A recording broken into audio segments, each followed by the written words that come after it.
السلام عليكم. بعيدا عن الطبخ جبت لكم اليوم الكروشي.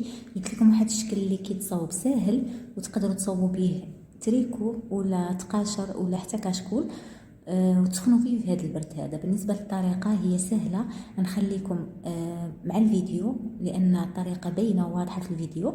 كيف ما كتلاحظوا معايا في الاول كنحتاجوا الكروشي والخيط. بالنسبه الشكل ديال الخيط او الكروشي كيبقى على حسابكم نتوما، تقدروا ديروه غليظ رقيق على حسب الخدمه اللي باغيين تخدموا. المهم هي الشكل. يعني نتمنى انه يكون جديد وانكم تستافدوا منه، ونخلي لكم على الفيديو بالتفاصيل ديالو بالطريقه كيفاش كتصاوب هذه الخدمه.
وكيف ما كتلاحظوا معايا كنبقاو مستمرين بنفس الطريقه، يعني كنديروا الالوان بجوج. المغزى من انهم نديروا جوج الوان باش يعطينا هذا الشكل ويبان تبان فيه الخدمه، اما لون واحد ما غتبانش فيه الخدمه. كيف ما قلت لكم انكم تقدروا تصوبوا به تريكو، تصوبوا به كاشكول او لا تقاشر اللي كتكون من قطعه واحده. نتمنى ان هذه الخدمه تعجبكم وانكم تجربوها.